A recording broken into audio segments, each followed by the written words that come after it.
Olha só, quase um ano e meio após o primeiro caso de infecção pelo coronavírus aqui no Brasil, algumas pessoas estariam dando preferência pela vacina da Pfizer-BioNTech, e grande parte dessas pessoas porque teriam a intenção de fazer viagens ao exterior.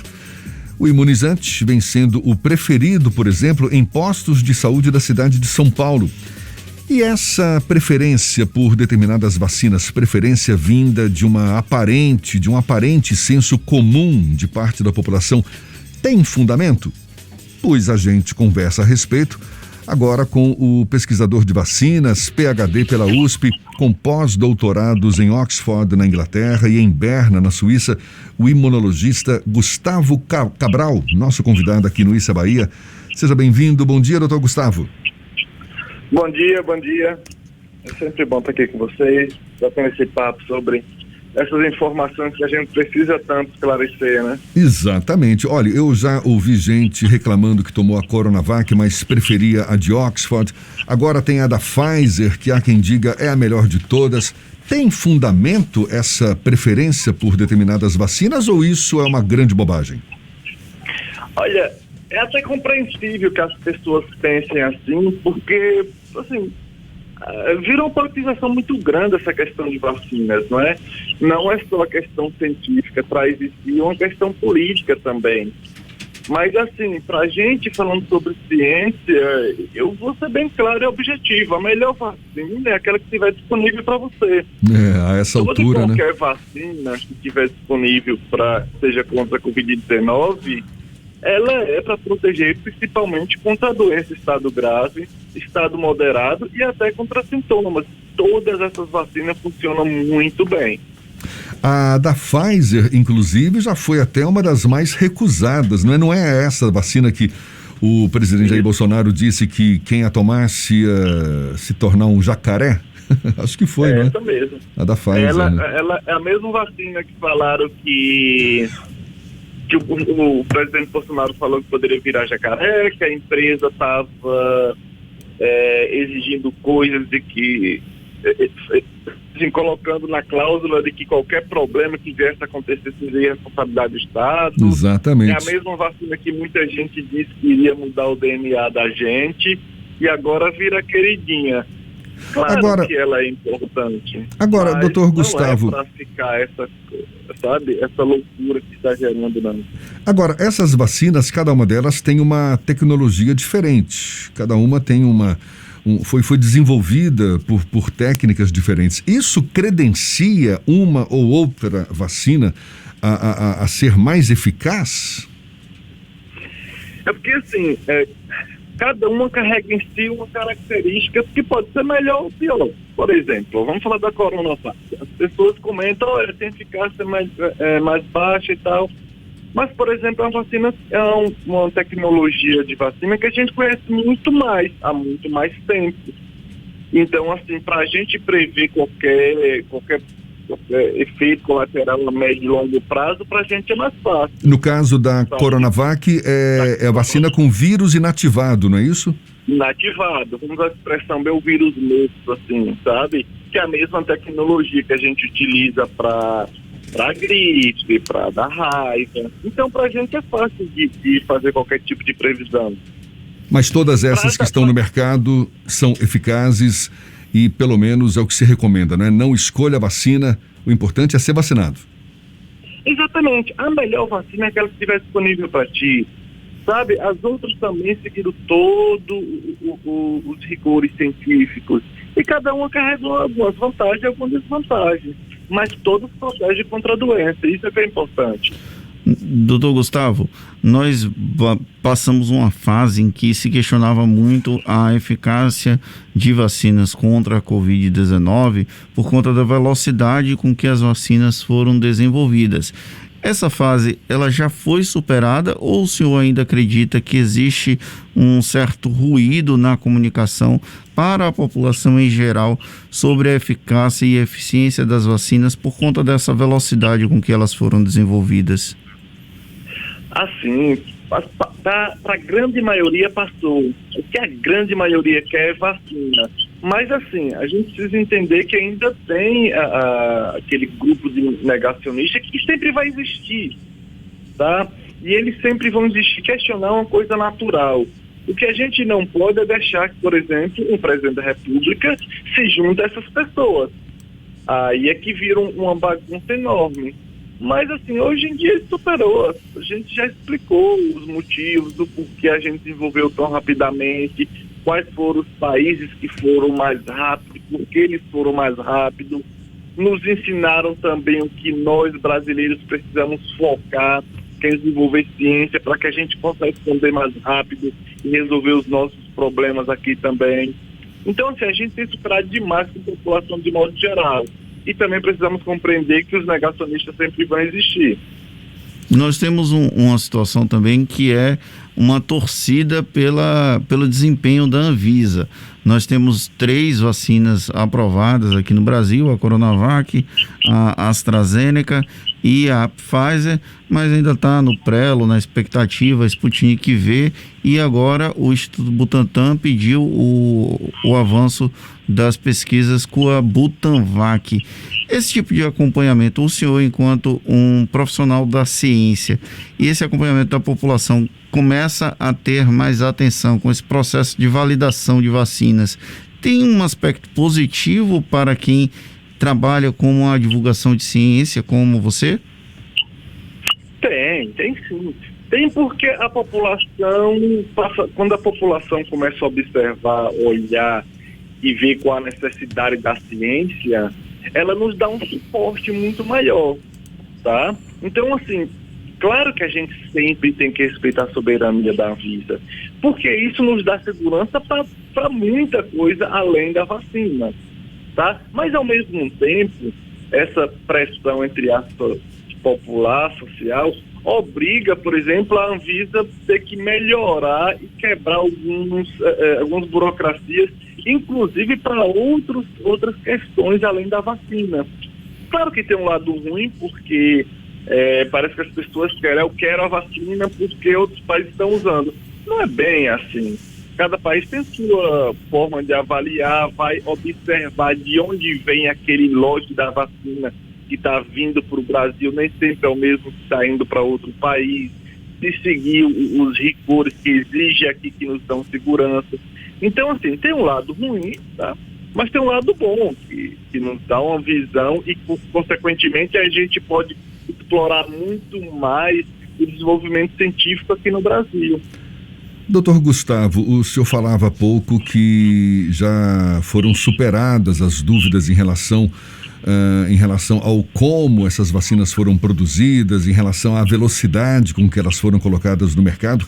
Agora, de fato, é um feito inédito esse, não é? Para a ciência, para o desenvolvimento de pesquisas, o desenvolvimento de vacinas. A velocidade com que elas, de fato, foram colocadas no mercado. Isso, de certa forma, do ponto de vista científico, abre ainda uma brecha para, de fato, se perceber a eficácia, a real eficácia dessas vacinas, porque, na prática, a gente só vai ter o resultado delas depois de passado um bom tempo aí para saber se, de fato, a população foi imunizada ou não. Ou seja, ainda há dúvidas em relação a essas vacinas? Não, sabe por quê? Assim, toda e qualquer vacina, ela, depois que ela, independente se ela foi feita em 1 ano, se foi feita em 10, quando ela passa a ser aplicada na população, como a gente fala, essa fase 4, depois que é licenciado, ela sempre é acompanhada, tá? É independente de se foi produzida em 1 ou 10 anos. Então isso é fato. Essa questão do questionamento, o que a gente precisa direcionar é para que as pessoas compreendam que, olha, quais foram os países que responderam rapidamente? A gente está falando de Inglaterra, Alemanha, Estados Unidos, que já tinham tecnologia muito bem avançada, aplicada já em outros casos, muito bem estabelecida. Eles não começaram do zero, entende? Então, claro que a velocidade ela é muito maior. Outra coisa é a questão do investimento. Foi fora do comum. Aí eu brinco com o pessoal, olha, aqui no Brasil, a gente tinha previsto, antes da pandemia, para investir na ciência, tecnologia e inovação no Brasil inteiro, entre 2, 3, 4 bilhões de reais. Olha, só a Moderna, o primeiro investimento que ela fez na vacina, o primeiro investimento, por 800 milhões de dólares. Multiplica isso daí, passa o que a gente investir na ciência do Brasil inteiro. Então, assim, às vezes eu falo, olha, pessoal, se você quer construir uma casa de 1 milhão ganhando 10 mil reais, você vai demorar um tempo. Se você tem 1 milhão, vai ser muito mais rápido. E se você tem 1 bilhão, você vai construir, vai contratar os melhores engenheiros, sabe? As coisas vão ser muito mais rápidas, vão construir várias casas.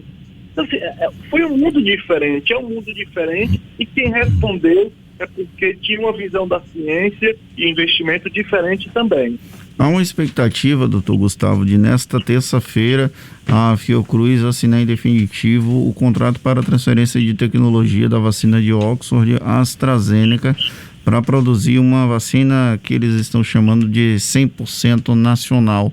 Essa política de transferência de tecnologia, ela é salutar no processo de desenvolvimento de vacinas ou ela de alguma forma pode acabar também atrasando o desenvolvimento da própria ciência aqui no Brasil?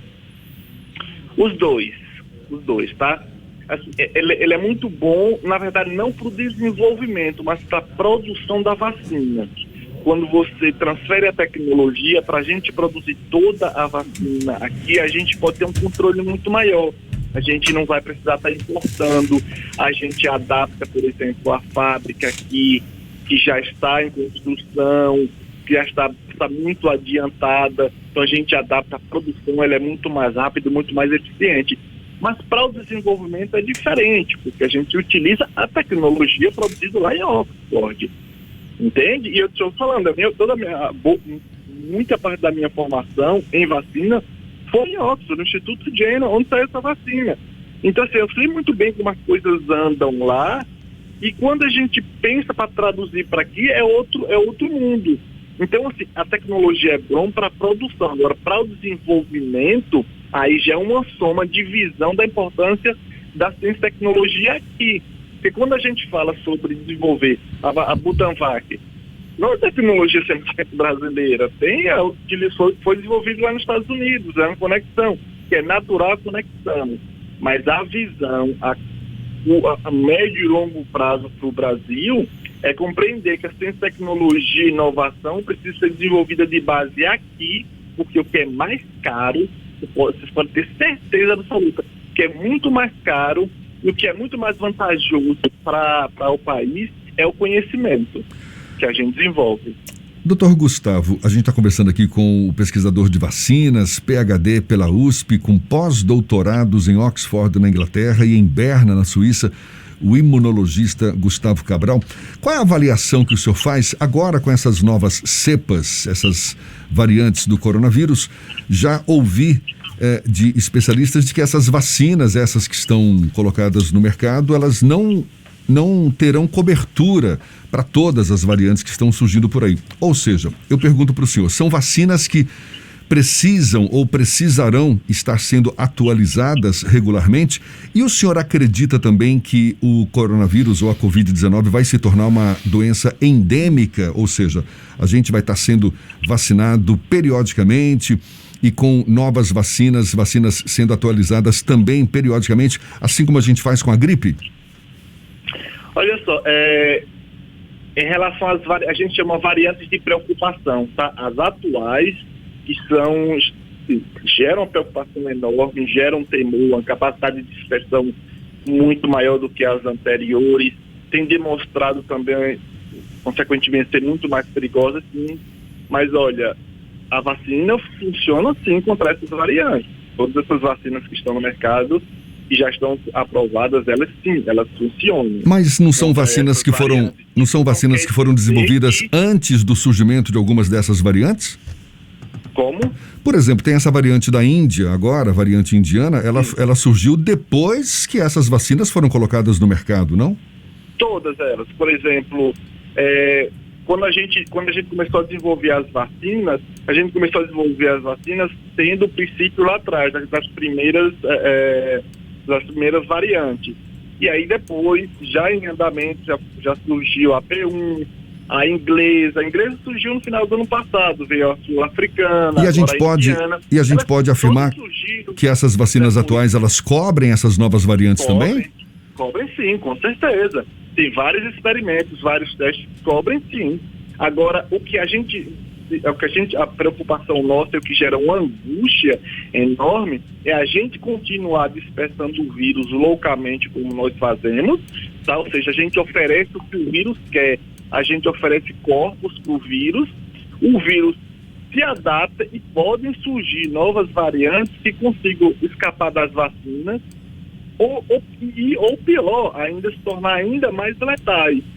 Então, como a gente, desculpa a expressão, nós somos bastante irresponsáveis, e não apenas aqui no Brasil, Índia, vários outros países têm essa responsabilidade de não atuar na prevenção da dispersão do vírus. Podem surgir, mas até agora todas as vacinas funcionam contra essas variantes.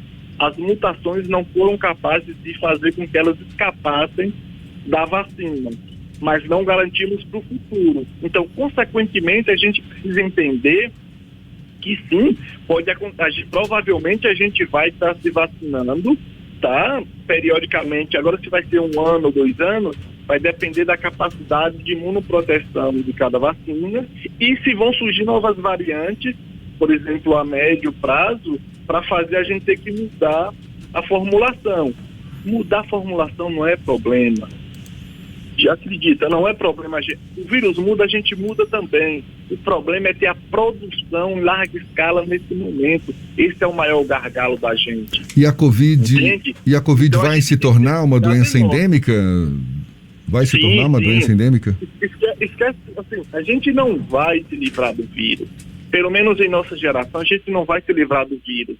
Mas a partir do momento que a gente controle a pandemia, surgindo alguns focos, a gente consegue abafar rapidamente.